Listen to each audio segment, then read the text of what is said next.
السلام عليكم. رئيس الفيفا يزلزل الكاف وينتصر للمغرب، والفيفا تصدر قرار تاريخي في مباراة المغرب والسنغال في نهائي افريقيا. ولكن في البداية، لو انت مغربي اضغط لايك على هذا الفيديو، ولا تنسى الاشتراك في القناة وتفعيل زر الجرس حتى يأتيكم كل جديد. بعد المهزلة التحكيمية في نهائي افريقيا بين المغرب والسنغال، وقال لصحيفة بلاك سبورت السويسرية: انا شاهدت مباراة المغرب والسنغال في نهائي افريقيا وشاهدت المهزلة التحكيمية في آخر المباراة. وقال انفانتينو أنه على الفور فتح تحقيقا رسميا في هذه المهزلة التحكيمية، وعلى الفور اتصلت على رئيس الاتحاد الإفريقي لكرة القدم الكاف موتوسيبي، الذي أكد لي أن الكاف سيرسل خطابين إلى الاتحادية الجزائرية لكرة القدم إلى لجنة الانضباط في الكاف لمشاهدة ومعاينة إذا كان الحدث صحيحا أم لا. وقال انفانتينو أنه استمع إلى السيد فوزي لقجع رئيس الجامعة الملكية في اتصال هاتفي،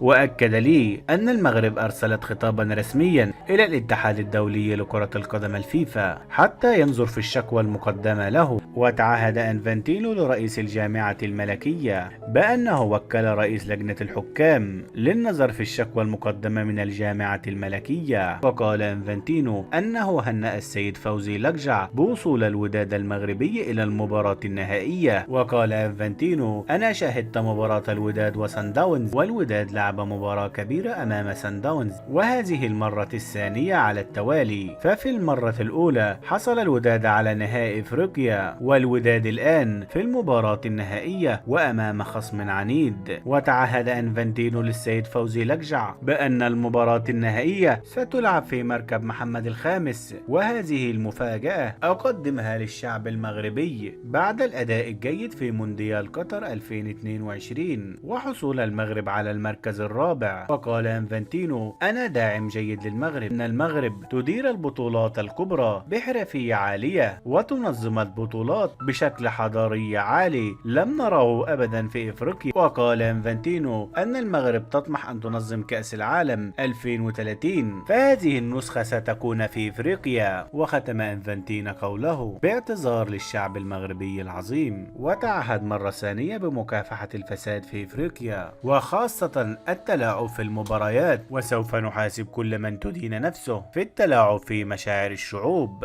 فهذه كرة القدم أصبحت معشوقة الشعوب. وتعهد انفانتينو أنه سيدعم المنتخبات المغربية والفرق المغربية، فهذا أبسط حق علينا للمغرب، فالمغرب هي بوابة الشرق والغرب، وهي رابط إفريقيا بأوروبا، ورابط إفريقيا بأمريكا اللاتينية وأمريكا الشمالية. تحية لهذا البلد العريق. وفي النهاية، لو أنت محب للشعب المغربي اضغط لايك لهذا الفيديو، ولا تنسى الاشتراك في القناة وتفعيل زر الجرس حتى يأتيكم كل جديد.